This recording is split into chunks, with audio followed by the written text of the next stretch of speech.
Ever feel like families are a puzzle? Like, what are the pieces? Oh, absolutely. And how do they all fit together right? Right. And is there even, like, a right way to put them together? Well, that's what we're diving into today. Exactly. We're tackling a text all about, well, family. Family structures, relationships, the whole shebang. The ins and outs, the nuts and bolts. Yeah. Get ready to wow your relatives at your next family get-together with all this knowledge. Speaking of knowledge, it's funny you say puzzle because the text we're looking at lays out these, like, basic building blocks of families, these family units. Okay, I'm intrigued. Lay it on me. But as we both know, families, they're not exactly, one size fits all, are they? No, not at all. It's definitely not that simple. And the text even says that right away. Like, Yeah. It acknowledges that families come in all shapes and sizes, even highlights single-parent families specifically. And it's important to remember the number of single-parent households, it's been increasing. It's true. Which, leads to a lot of important conversations about, are these families getting the support they need? Social support, economic support, all that. Yeah, totally. Yeah. It makes you really appreciate just how much dedication and work it takes to be a single parent. Oh, absolutely. Wow.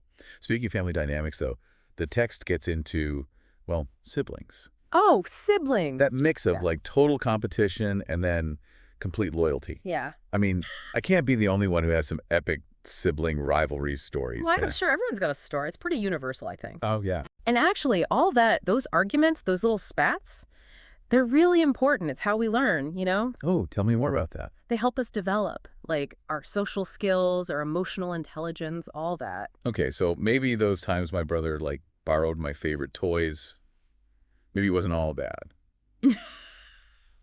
Maybe it built character. Right.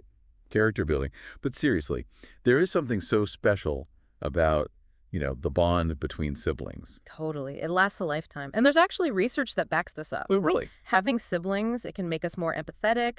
We learn how to handle disagreements better, all these skills we need as we, go through life. Wow. It's like a training ground for the real world. Exactly. I like that. So the text also talks about grandparents and the role they play in a family. Of course, gotta have the grandparents. Especially when it comes to sharing those family stories and traditions. Oh, for sure.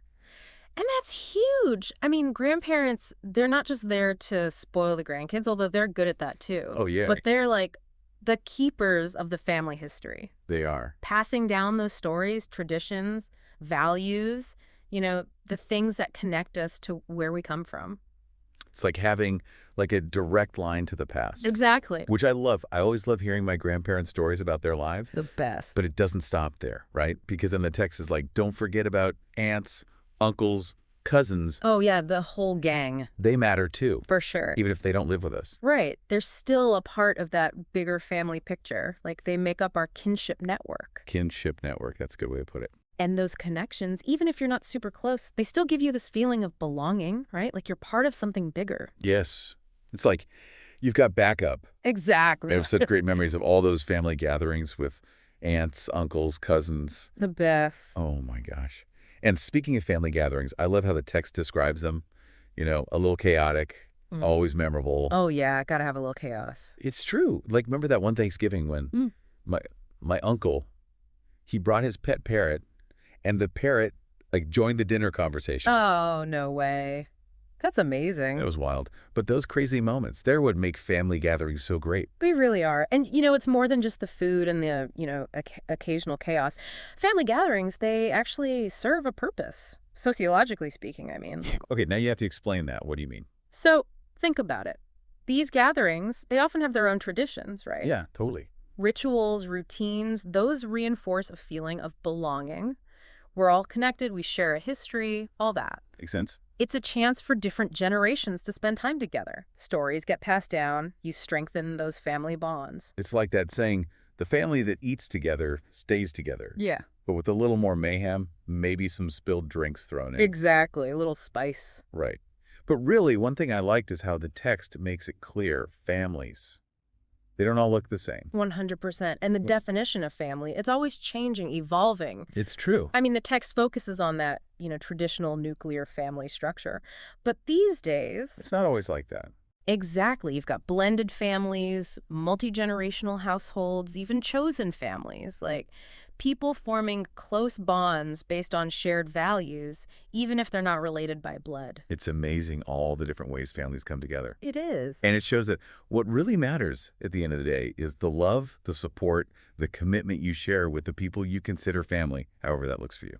Couldn't have said it better myself. But the text, it does talk about the roles people have in a family. Like everyone contributes in their own way.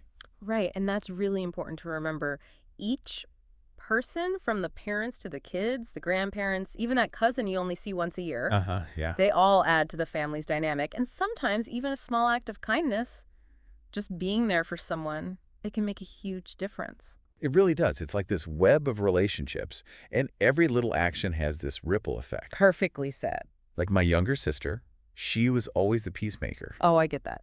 If we were arguing, she would always find a way to, like, calm everyone down.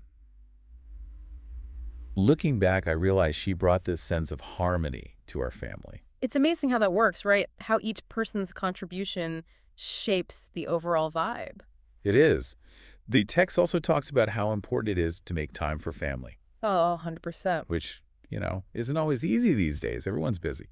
So true. It's tough juggling everything. It is. But, like the text says, those shared meals, conversations, experiences, they're what create memories. They really do. You got to cherish those moments. Absolutely. And those moments, they strengthen those family bonds. And it doesn't have to be anything fancy either.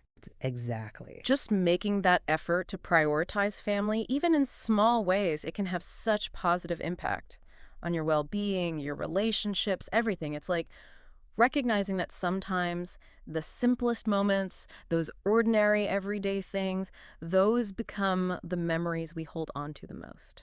It's so true. It makes me think about those Sunday dinners my family used to have. Nothing fancy, just everyone around the table, good food, laughing. I still think about those all the time. Those are the best. And those moments, those say more about a family's legacy than anything else, The stories, the traditions, the love, all those little things that get passed down through generations. Yeah. And what I find so interesting is the text, it focuses on those, structural parts of a family, but it's really those connections, those human moments that stick with you. Absolutely. Like the text gives you the framework, right? Yes. It's like a blueprint. But then it's up to each family to figure out what they want to build within that framework. Exactly.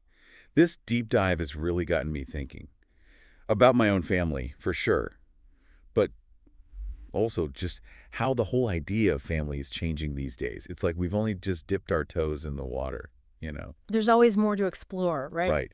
But even with that, it's like I'm seeing my own family differently now. That's what's so cool about this kind of thing. You start with what's in the text, the ideas, and then you see how it connects to your own life, your own experiences. Like I've got these new lenses or something. Oh, I like that. And now I'm seeing all these details in my family, like how everything works together, stuff I never really thought about before.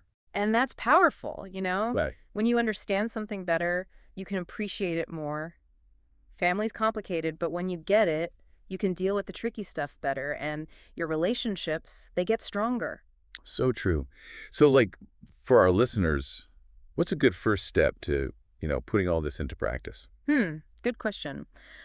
I'd say think about what family means to you. Like, has your definition changed over time? What experiences have shaped how you see family? Ooh, those are good ones to think about. Right. And maybe even talk to your family about it. Like share some memories, those funny little traditions you guys have. Exactly. Because when you share those stories, those little pieces of your family's history, it brings you closer. I love that.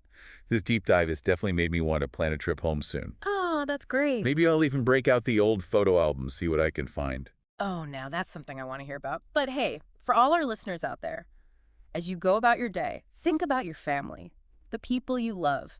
Whether it's a quick phone call with your sister, a dinner with your folks, whatever it is, hold on to those moments. They're precious. So well said. And on that note, until next time, happy diving, everyone.